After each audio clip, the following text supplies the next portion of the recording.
오늘 요절은 신명기 4장 39절이죠. 신명기 39절인데 연초에는 우리 하나님에 대한 요절들을 제가 많이들 넣어놨습니다. 하나님에 대한 고백이 중요하기 때문이요. 그런즉 너는 오늘 신명기 4장 39절 같이 한번 암송하겠습니다. 시작. 그런즉 너는 오늘 위로 하늘에나 아래로 땅에 오직 여호와가 하나님이시요 다른 신이 없는 줄을 알아 명심하고. 신명기 4장 39절 말씀. 아멘. 우리 다 아는 귀한 고백이잖아요. 이스라엘 백성들이 애굽을 나와서 40년 만에 모압 평지에 도착을 합니다. 앞에는 요단강이 흐르고 건너편에는 꿈에 그리던 가나안 땅이 있습니다. 그 장소에서 모세가 거의 마지막 설교죠. 설교를 하죠. 그래서 너희들이 가나안 땅에 들어가서 가져야 될 신앙과 삶은 이런 것이다. 그 중심 내용입니다. 그것이. 그래서 이미 하나님께서 시내산에서 말씀하신 내용이기도 하죠. 신명기 그러잖아요. 신. 그 명자는 명령 명자 하나님 말씀이고 신은 다시 재탕한다 그러잖아요. 다시 하나님의 말씀을 모세가 설교한 것을 기록한 책이 신명기입니다. 이미 알고 있는 거지만 다음 세대가 바뀌었기 때문에 다시 한번 강조하고 있는 내용이죠. 거의 중간에 4장부터 중간 26장까지가 전부 그 말씀 덩어리고요. 앞에는 이제 출애굽 여정, 뒤에는 그 뒤에 모세에 대한 이야기가 들어가 있죠. 4장을 시작하면서 모세가 이스라엘 백성들에게 강조하고 있는 것이 세 가지입니다. 첫 번째 강조한 내용은 뭐냐면 하나님의 말씀을 가감하지 말고 순종해라. 첫 번째 내용입니다. 하나님의 말씀을 너희 생각을 집어넣어서 빼거나 더하지 말고 그대로 순종해라. 그리고 두 번째는 애굽에서부터 모압 평지까지 오는 동안에 하나님께서 너희들에게 행하셨던 일들을 정말 기억하고 가슴에 새기고 자녀들에게 꼭 이야기해 줘라. 이 두 번째입니다. 출애굽부터 시작해가지고 모압 평지까지 오는 그 기간 동안에 하나님께서 하셨던 구원에 관계된 거, 보호하심과 관계된 일들, 그 모든 일들을 눈으로 목격하고 귀로 들었던 것들은 가슴에 새겼다가 자녀들에게 꼭 가르쳐줘라. 이게 두 번째 부탁의 내용이고요. 세 번째는 우상을 만들지 말라. 우상을 만들지 마라. 강력한 요구죠. 우상을 만들지 마라. 이 세 개를 먼저 4장에서 이야기하고 그 다음에 조목조목 신앙과 삶에 필요한 것들을 계속해서 이야기해 주고 있습니다. 이 첫 번째, 두 번째, 세 번째 하나님의 말씀을 가감하지 말고 순종해라. 여기까지 오도록 하나님께서 행하셨던 모든 일들을 기억하고 자녀들에게 가르쳐라. 우상을 만들지 말라. 이 세 가지를 온전히 지킬 수 있는 근거가 되는 말씀이 오늘 요절 말씀입니다. 그것이 오늘 요절 말씀. 내용은 간단하죠. 하늘과 땅을 통틀어서 하나님 참신이신 분은 여호와밖에 없다. 너희들은 이 땅에 다른 신이 없는 줄을 알아 명심해라. 그 얘기죠. 그게. 그러니까 온 우주 만물을 다 뒤져도 참신은 여호와 하나님밖에 없다. 다른 신이 없는 줄 아는 거 이미 포기하고 다른 신을 찾는 거 포기하고 그것 하나님만이 참신임을 알고 명심하고 이제 어떤 일을 하라고 그렇게 말하는 것입니다. 우리가 말씀하는 이 요절에서 우리가 사용하는 단어는 유일이라는 단어입니다. 유일, 오직 하나. 그래서 우리가 하나님을 유일신이라 하고 우리 신론을 유일신론이다 그렇게 이야기합니다. 신론을 이야기할 때 몇 번 말씀드렸지만 신론은 세 가지가 있습니다. 하나는 다신론입니다. 다신론. 신들이 많이 있다는 것이죠. 근데 그 모든 신을 다 섬기는 것입니다. 그걸 다신론이라고 그래요. 우리 전통 신앙이 다 신론이죠. 부엌에도 직간에도 다 신들이 있다는 것이죠. 그 신들을 위로하려고 뭐 밥도 퍼다 놓고 막 그러지 않습니까? 어디에나 신들이 많은데 그 신을 다 섬기는 것. 일본 같은 경우도 다 신론 국가입니다. 그게 다 신론이고요. 단일 신론이 있는데 단일 신론. 신이 많이 있는데 그 중에 자기가 한 신을 골라서 섬기는 것입니다. 그걸 단일 신론이라고 하죠. 근데 우리가 믿는 유일 신론은 뭐냐면 신은 하나님밖에 없다는 것입니다. 나머지는 전부 우상입니다. 그렇죠. 그래서 우리가 기독교가 배타적이다 막 얘기 듣는 거 두 가지. 하나는 신론 때문에, 하나는 구원론 때문에. 이 땅에 참신은 하나님 한 분밖에 없다. 나머지는 전부 우상이라는 것이죠. 하나님이 만든 피조물들이고 하나님의 권위 아래서 복종해야 될 잡신들이지 이것이 아니라는 것이고요. 오직 구원은 예수 그리스도를 통해서만 있다는 것이잖아요. 신론과 이 구원론 때문에 이거 우리가 배타적이라는 이야기를 많이 듣지만 양보할 수 없는 것입니다. 그 양보할 수 없는 것이 우리 신앙의 정수이기 때문에, 뿌리이기 때문에 양보할 수 없는 것입니다. 그래서 오늘 말씀은 유일신이라는 것이죠. 그래서 하나님 참된 신은 하나님밖에 없는데 그 하나님의 말씀에 순종하며 살아야 되지 않느냐. 그 하나님께서 너희들에게 행하신 일들을 기억하고 감사하고 자녀들에게 가르쳐서 하나님을 잘 섬기게 해야 되지 않느냐. 그 참미시진 하나님 말고 다른 우상을 만들 생각은 하지 않는 것이 마땅하지 않느냐. 그 근거를 가지고 하고 있는 것이지요. 뭐 성경에도 많은 신들이 나와 있죠. 다 나라마다 다 자기들의 섬기는 신들이 있지요. 블레셋 다곤신, 언약궤 빼앗겼을 때요. 언약궤 빼앗겼을 때 그들이 다곤 신전에다가 언약궤를 갖다 놓지 않습니까? 원래는 뭘 갖다 놓아야 되냐면 그 점령한 나라, 패배시킨 나라에 신상을 갖다 놔야 되는 거예요. 우리 신이 저 나라 신을 이겼다, 그런 뜻이거든요. 그래서 그 나라를 점령하면 그 나라가 섬기는 신의 형상을 가져다가 자기네 신전에 갖다 놓는 것입니다. 근데 하나님은 형상이 없으시잖아요. 그러니까 뭘 갖다, 어차피 언약궤를 갖다 놓은 것이죠. 근데 뭐 어떻게 됐습니까? 다곤신 다 손발 부러지고 고개 부러지고 다 처박히지 않았습니까? 그렇죠. 하나님 앞에 잽이 안 된다는 것입니다. 잽이 안 된다는 것이죠. 그래서 우리가 유일신을 믿는 아주 중요한 이유는 우리 하나님만이 참된 신이고 우리 하나님께서 우리의 인생을 책임지고 우리를 사랑하시고 우리가 행복하게 살기를 원하신다는 걸 기억하면서 하나님 말씀에 순종하고 하나님 베푸신 은혜에 감사하고 우상을 만들지 않는 하나님 위의 것들에 더 사랑하는 그런 일들을 하지 않으면 그 인생은 하나님께서 책임져 주신 인생이라는 것이지요. 모세가 가나안 땅에 들어가는 이스라엘 백성들에게 이 말을 할 때 그 가슴이 얼마나 뜨거웠겠습니까? 염려도 되고 그렇지만 하나님의 참된 신에 대한 그것을 고백하고 가르치는 그 마음이 얼마나 뜨거웠겠습니까? 이들이 가나안 땅에서 그렇게 잘 살기를 원하는 마음을 가지고 기도하는 마음으로, 자기는 가나안 땅에 같이 가지 못하기 때문에 기도하는 마음으로 선포된 말씀이 이 유일신 말씀입니다. 이것은 우리가 평생 간직해야 될 말씀이고요, 자녀들에게 잘 가르쳐야 될 말씀입니다.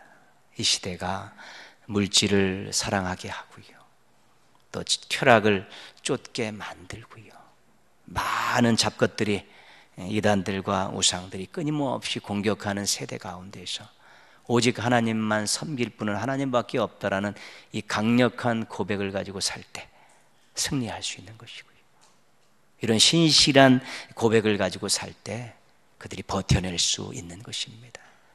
그러나 하나님도 좋고 이것도 좋고 이래도 흥 저래도 흥 그래 버리면 나중에는 기대할 것이 없는 것입니다. 자녀들이 공부 또 돈 버는 것 이런 거 못하는 것, 조금 남들보다 떨어지는 것 때문에 걱정하지 마시고 그 시간에 정말로 참신이 하나님밖에 없다라는 이 신앙을 가지고 살도록 기도하고 격려하는 것입니다. 이런 신앙을 가진 사람들을 하나님께서 책임져 주시는 것입니다. 만족한 인생, 행복한 인생 살게 해주시는 것이지, 사람들이, 물질이 그 사람의 인생을 책임질 수 없는 것 아니겠습니까? 그래서 우리 하나님이 얼마나 위대하신 분이고 우리를 얼마나 사랑하시는 분인 줄 알고 믿고 우리 하나님의 영광을 위해서 우리 하나님만 의지하고 살아가는 우리 행복하고 멋지고 건강한 신앙인들 되시기를 주님의 이름으로 축복합니다. 태초에 하나님이 천지를 창조하시니라. 그렇죠. 이거 뭐 처음 성경의 첫 음성이고 첫 구절이고 그렇습니다. 하나님께서 창조주가 되신다는 감격적인 고백이고 선언입니다. 나는 창조주 하나님을 믿습니다라는 고백과 하나님은 창조주 하나님이십니다 세상에 선언하는 그런 내용이죠. 개인적으로는 고백으로 받고 세상을 향해서는 선언하는 거예요. 선포하는 것입니다. 설득해야 될 일이 있고 선포해야 될 일이 있는, 이거는 선포해야 되는 일입니다. 하나님은 창조주이십니다. 예수 그리스도는 구세주이십니다. 이것은 선포의 내용이지 설득의 내용이 아닙니다. 다른 가치관을 가지고 있는, 다른 신앙을 가지고 있는 사람들은 이것은 설득이 되지 않습니다. 선포해서 이 말씀이 강력하게 그 사람의 마음을 헤집어 놓고 꺾을 수 있어야 되는 능력의 말씀으로 선포하는 것이지요. 이것은 모든 인간들이 고백돼야 될 진리이지만 지금은 우리 믿는 사람들만 받아들이고 고백하고 전하고 있는 내용입니다. 창세기 1장 2장을 보면 아주 생동감이 넘치죠. 하나님께서 말씀으로 막 세상을 창조하시고 하나님께서 막 빚으셔서 인간을 만드시고 생기를 막 부어넣으시고 에덴 동산을 창설하시고 그 안에서 막 행복하게 살 수 있는 모든 여건들을 마련해 주시고, 이런 것들이 창세기 1장 2장의 내용 아닙니까? 또 서로 만남을 갖고 남녀가 가정을 이루는 것까지 들어가 있으니까 창세기 1장 2장만 보면 아주 뭐 생동감이 넘치고 뭐 행복하고 막 그런 것이지요. 3, 4장을 빼고 5장으로 바로 딱 넘어오면 뭐 이거보다 좋을 수 있는 게 없죠. 근데 중간에 3, 4장이 들어가 있는 것이지요. 하나님 만드신 그 인간이 하나님께서 주신 그 좋은 환경 속에서 하나님을 거역한 이 불순종의 사건이 3, 4장에 기록이 되어 있는 것입니다. 이 사건을 통해서 관계에 문제가 생기게 됐죠. 하나님과 인간 사이에 문제가 생겼죠. 그렇죠. 너희가 이것을 먹는 날에는 반드시 죽으리라. 죽으리라는 말이 관계에 문제가 생긴다는 말이죠. 그래서 하나님과 에덴 동산에 함께 살다가 이제는 결국은 에덴 동산을 벗어나게 되는 것 아닙니까? 또 인간들끼리 문제가 생겨서 아담이 자기를 추궁하는 하나님 앞에서 하와 때문에 그랬다고 책임을 전가하고, 가인과 아벨은 제사 문제로 가인이 아벨을 죽이는 최초의 살인 사건이 거기서 나면서 인간들 사이에서도 불화가 생기기 시작했고요. 이제 자연에서 나는 것들을 자연스럽게 먹던 인간들이 이제 어쩔 수 없이 자연을 경작하면서 자신의 먹거리들을, 일용할 양식들을 책임지게 되면서 또 자연의 위협 앞에 놓이게 되면서 자연과의 관계도 다 이제 문제가 생기게 된 것이죠. 불순종의 대가는 있는 것입니다. 여러분, 죄의 대가는 있는 것입니다. 우리를 용서는 하시지만 그 죄의 대가는 자신이 치러야 될 내용들이 많이 있습니다. 그 대가까지 면제되는 일은 십자가입니다. 거기서는 우리가 당해야 될 그 멸망이라는 엄청난 것을 예수 그리스도가 다 죽음을 당하셨기 때문에 면제가 됐지만 그 위에 짓는 죄들은 반드시 용서는 돼도 자신이 어느 정도 거기에 대해서 대가를 치를 준비를 하고 사는 것이 맞습니다. 그것까지 모면하다 보면 또 거짓말하고 또 다른 일 궁리하다 보면 또 죄가 죄를 낳는 그런 일들이 있기 때문에 그렇습니다. 1, 2장에서 그 밝았던 그 인간의 미래가 3, 4장에 들어오면서 급격하게 어두워지기 시작하지요. 그런데 4장 끝에 가니까 하나님께서 아벨 대신에 셋을 주시죠. 셋이 에노스를 낳고 에노스 때부터 비로소 그들이 여호와의 이름을 부르기 시작하면서 하나님께서 이 빛을 소망의 빛을 조금 열어주시면서 인간의 미래가 그렇게 어둡지만은 않다라는 작은 가능성을 열어주고 계십니다. 그러면서 5장이 시작이 되는데 5장 전체는 우리가 같이 읽었지만 아담의 족보입니다.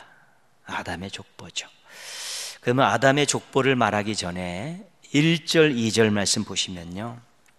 같이 한번 읽겠습니다. 1절, 2절. 이것은 아담의 계보를 적은 책이니라. 하나님이 사람을 창조하실 때에 하나님의 모양대로 지으시되 남자와 여자를 창조하셨고 그들이 창조되던 날에 하나님이 그들에게 복을 주시고 그들의 이름을 사람이라 일컬으셨더라. 아멘. 1절, 2절이 창세기 1장, 2장을 확 요약해 놓은 것이죠. 그렇지 않습니까? 아담의 족보를 이야기하기 전에 창세기 1장, 2장을 확 압축해서 먼저 넣고 있지요. 그러면서 아담의 족보를 시작하지요. 무엇을 빼먹었습니까? 3장, 4장을 빼먹고 있는 거잖아요.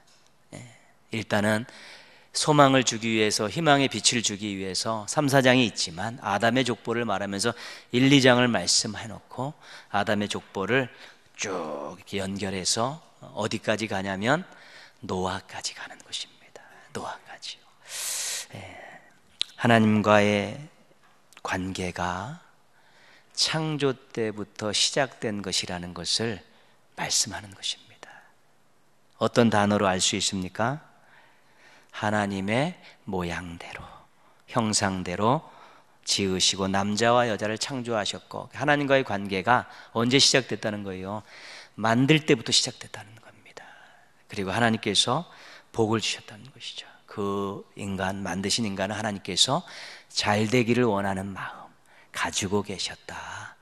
그래서 그 하나님의 입장에서 이 관계가, 하나님은 절대로 먼저 깨려고 그러지 않으셨다는 것입니다.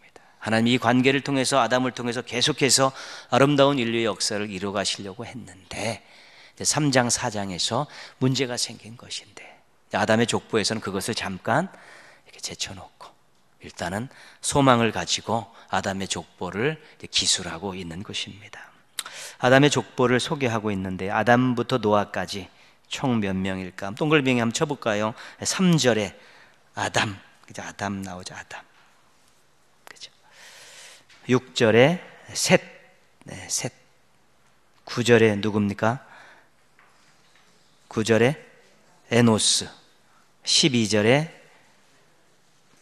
게난. 15절에 마할랄렐. 18절에 없습니까? 성경에 야렛. 21절에 에녹. 25절에 무드셀라. 28절에 라멕. 그 다음에 32절에 노아. 그래가지고 몇 명이냐면 10명입니다. 여러분, 문자가 생겨나기 전에 오래된 사건 아니겠습니까?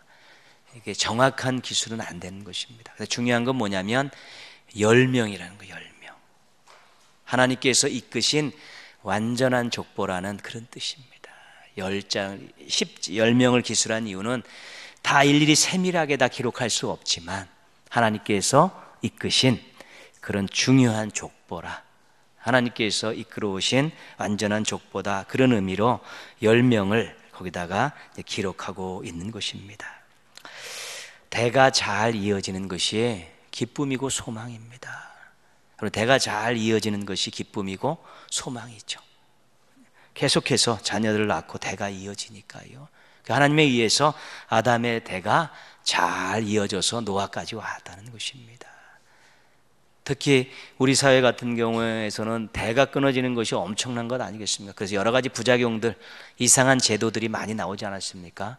뭘 잇기 위해서요?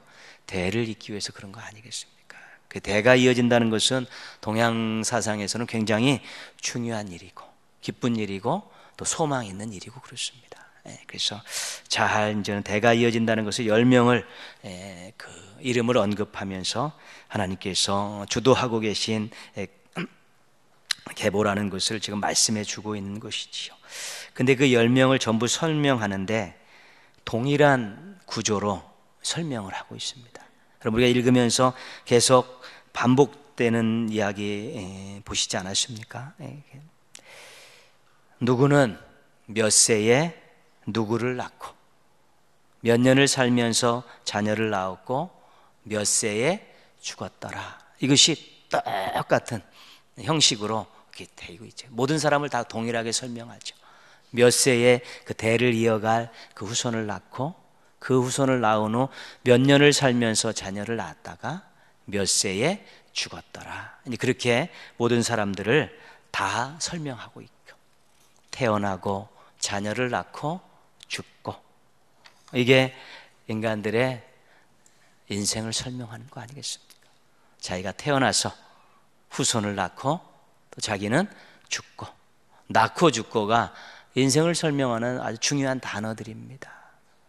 내가 몇 세에 태어나서 몇 세에 죽는다. 이것은 정해진 것이기 때문에 인생을 설명하는 중요한 내용이지요.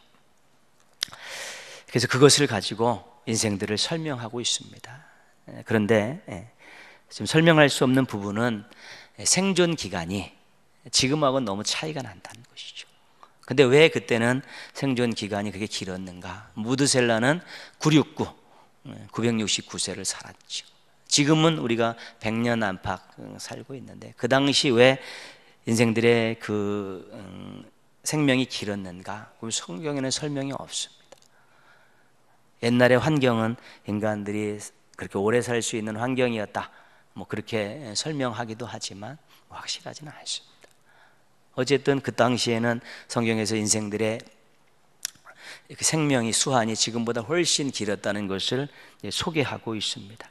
근데 왜 점차로 줄어졌는가에 대한 부분도 명확한 설명은 없습니다. 여기서 중요한 것은 뭐냐면 생명의 주관자가 하나님이시라는 것입니다. 낳고 죽는 인생의 그 생명의 주관자가 하나님이시라는 것입니다. 한 인생을 태어나게 하고 또 마감하게 하면 또 그가 또 자녀를 낳고 이어지게 하면서 대가 쭉 이어지게 하는 이 모든 일들은, 생명의 대를 이어가는 일들은 하나님께서 하시는 일이라는 것입니다. 이 땅에 생명을 보내시는 것도, 생명을 거두어 가시는 것도 하나님이시라는 것이죠. 하나님이 생명의 주관자로서 그런 계보들을 이어가고 계시다는 것을 지금 강조하고 있는 것입니다.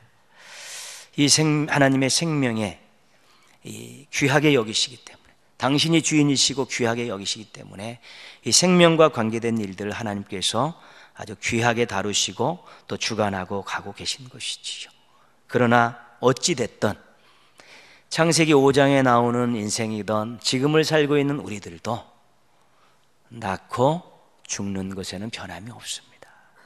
단지 이 땅의 삶의 길이 문제지 그 누구도 낳고 죽을 때까지 사는 그런 개념은 없습니다. 다 낳고 죽는 한시적인 인생을 살아갈 수밖에 없는 그런 인생이라는 것은 변함이 없는 것입니다. 태어나서 900년을 살든 100년을 살든지 한 번 낳으면 한 번 죽게 되어 있는 것이지요. 그래서 이 긴 족보를 이야기하면서 하나님이 생명의 주관자로서 이 믿음의 대를, 계보들을 이어가게 하시는 분이다라는 그러한 강력한 메시지를 우리가 읽는 것입니다. 왜 그때는 969를 살았는데 지금은 그게 무엇입니까? 이런 부분들은 궁금은 하지만 성경에서 정확하게 설명을 하지 않습니다. 그리고 성경은 실은 거기에 관심이 있는 것이 아닙니다. 인류가 시작돼서 그 대가 계속 이어지는 이 역사는 생명의 주인이신 하나님께서 주관하신다는데 성경이 말하고자 하는 핵심 내용이 거기에 있는 것입니다. 성경에 기록하는 그 당시의 문화는 그런 것입니다. 우리가 성경을 읽으면서 복음서를 읽을 때 조금씩 숫자상의 차이들이 나타나는 게 있습니다. 숫자가 여기하고 여기하고 안 맞는 경우 있고 장소와 지명들이 좀 다른 경우가 있습니다. 그들은 크게 중요하지 않습니다. 예수님께서 그 일을 하셨고 그 말씀을 하셨다는 것이 중요합니다. 그 당시의 역사는 그렇게 기록이 되는데 오늘날의 역사는 몇 년, 몇 월, 며칠, 몇 시에 어디서 무엇을 했다는 데 더 관심이 있는 것이고 그 당시 역사는 하나님께서 예수님께서 어떤 일을 하셨는가에 더 주안점이 있는 것이죠. 성경의 역사는 하나님께서 예수님께서 어떤 말씀을 하고 어떤 일을 하셨고 그 일을 통해서 무엇을 사람에게 주고자 하시는가에 관심을 갖고 쓰여졌기 때문에 그런 통계상이라나 지명상이라나 숫자상에 안 맞는 부분들이 나오는 것입니다. 그런데 오늘날의 관점에서 우리가 그걸 자꾸 따져드는 것이지 그 당시에 그게 중요하지 않습니다. 성경의 세계는 그렇게 기록이 되어 있는 것이죠. 그러면 이 땅을 어떻게 살아가야 되는가? 900년을 살든 100년을 살든 이 땅을 어떻게 살아가는가에 대한 부분들이 아주 중요한 내용이죠. 그것을 가르쳐 주기 위해서 한 사람에 대해서만은 조금 다른 설명을 하고 있습니다. 24절이죠. 24절 같이 한번 읽겠습니다. 에녹이 하나님과 동행하더니 하나님이 그를 데려가심으로 세상에 있지 아니하였더라. 에녹이라는 사람을 등장시키면서 에녹이라는 사람이 이 땅을 어떻게 살았는가를 소개해 주고 있죠. 어떻게 살았습니까? 하나님과 동행했다. 그렇게 되어 있지 않습니까? 히브리서 11장 5절 한번 가겠습니다. 히브리서 11장은 우리가 잘 알고 있는 그 믿음장이죠. 거기 믿음의 선진들을 쭉 기록하고 있죠. 명예의 전당처럼 그렇게 기록을 해놨는데 에녹이라는 사람이 거기에 들어가 있습니다. 히브리서 11장 5절입니다. 히브리서 11장 5절 신약성의 뒷부분에 가시면 364조 364조 같이 한번 읽겠습니다. 믿음으로 에녹은 죽음을 보지 않고 옮겨졌으니 하나님이 그를 옮기심으로 다시 보이지 아니하였느니라. 그는 옮겨지기 전에 하나님을 기쁘시게 하는 자라 하는 증거를 받았느니라. 죽지 않고 이 세상에서 다른 세상으로 하나님이 옮겨주셨다는 것 동일하게 창세기에게도 나오는데요. 11장 5절에서는 뒷부분에 보시면요, 하나님을 기쁘시게 하는 자 이렇게 나와 있지 않습니까? 그래서 창세기 5장에 하나님과 동행하는 것을 히브리서 11장에서는 하나님을 기쁘시게 하는 거다 그렇게 이야기하고요. 또 5절 맨 앞에 어떤 단어를 쓰고 있습니까? 믿음으로. 그게 믿음이라는 것이죠. 이 땅을 어떻게 살아야 된다는 거예요? 믿음으로 살고 하나님을 기쁘시게 해드리고 사는데 또 하나는 하나님과 동행하는 거다 그렇게 설명을 해주고 있죠. 동행은 함께 가는 것입니다. 따로 가면 동행이 아니지요. 동행은 같은 방향으로 가는 것입니다. 다른 방향으로 가면 그 동행이라고 하지 않죠. 동행은 서로 즐겁게 이야기하며 가는 것입니다. 그냥 개 닭 보듯이 서로 이러고 가면 그 뭐 동행한다고 이야기하기 어렵지요. 동행은 같은 목적으로 향해 갈 때 그게 진짜 동행 아니겠습니까? 하나님과 동행할 때 우리 하나님과 같은 방향, 또 하나님과 대화하면서 또 하나님과 같은 목적을 가지고 그렇게 가는 것이지요. 그래서 우리가 하나님만 섬기고 하나님 뜻대로 살아가는 것이 중요한 이유는 거기에 있는 것입니다. 주와 같이 길 가는 것 뭐예요? 즐거운 일 아닌가? 그쵸? 주님과 함께 길 동행하는 게 얼마나 즐겁습니까? 주 예수와 동행하니 그 어디나 하늘나라. 그 찬양 가사들이 굉장히 깊이 있는 가사들이죠. 또 하나, 주님 나와 동행을 하면서 나를 친구 삼으셨네. 하나는 있는데 제가 음을 까먹어가지고 예수 함께 아니 가면 낙 없고 예수님과 동행하면 겁 없네. 그러니까 동행의 이 기쁨과 유익을 굉장히 많이 이야기하고 즐거움, 하늘나라, 겁 없음, 친구, 그러니까 동행에 대한 그 유익, 기쁨 이런 것들이 엄청나게 많지. 그러니까 우리가 주님과 동행하면 실은 우리가 복을 누리는 것이지요. 근데 하나님은 어떠신다고요? 기뻐하신다는. 그러니까 우리의 복과 하나님의 기쁨이 딱 만나는 게 동행입니다. 그러니까 하나님과 우리가 신앙이 유익한 것은 우리는 행복하고 하나님은 즐겁고 기쁘고 그런 것이지요. 그렇습니다. 그래서 우리가 때로는 고난을 당해도 그것이 내가 주님을 위해서 마땅히 당해야 될 고난이다라고 자신의 복으로 받아들일 때 하나님 그것을 보면서 안타까운 마음도 있으시지만 기쁘시는 거죠. 그 다음에 어떤 일이 일어날 거는 우리 하나님께서 하시는 일이고요. 그래서 900년을 969년을 살았건 100년 안팎을 살았건 생명의 주인은 하나님이시고 하나님이 인생의 대를 또 이어가시는데 인류의 역사를 쓰고 가정의 가문의 대를 이어가시는데 이 땅을 몇 년을 살든지 이 땅에 사는 동안에 하나님과 동행하며 살 때 하나님께서 예비해 두신 그 나라에 합한 사람이다라. 에녹이라는 사람을 미리 하나님께서 그렇게 옮기시는 증거를 이제 보여주셨다는 것입니다. 그래서 우리가 그런 모습으로 이제 살기를 원하시는 것이죠. 오늘 말씀으로 가셔서요, 우리 10명 중에 맨 마지막 사람이 누구였습니까? 에녹, 노아였죠. 6장 9절, 창세기 6장 9절 한번 가겠습니다. 6장 9절, 우리 다음 시간에 살핀 내용인데요. 6장 9절 같이 한번 읽겠습니다. 이것이 노아의 족본이라. 노아는 의인이요 당대의 완전한 자라.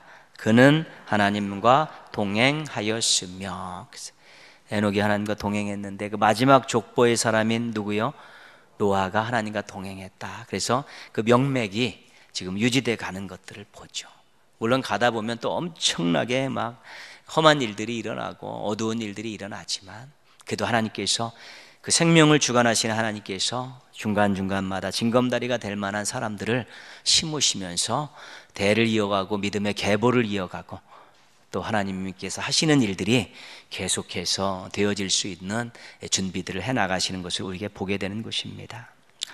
인간의 희망은 하나님께 있습니다.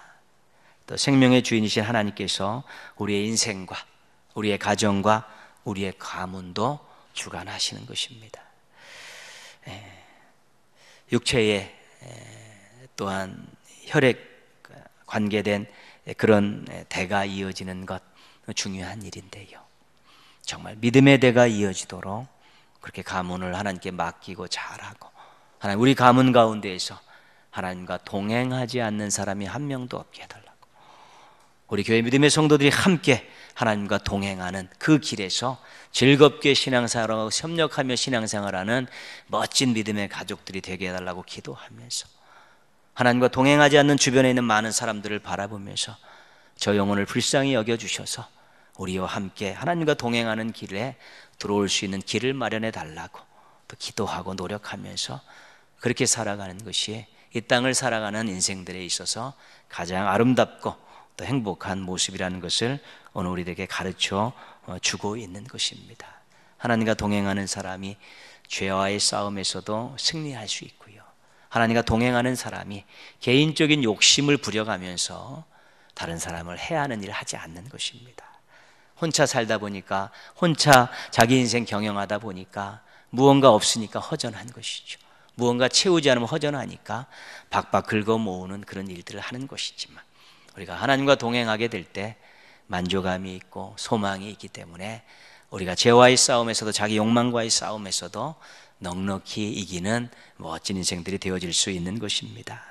누구와 함께 인생길을 걸어가고 계십니까? 무엇이 여러분 옆에서 가장 큰 영향력을 끼치고 있습니까?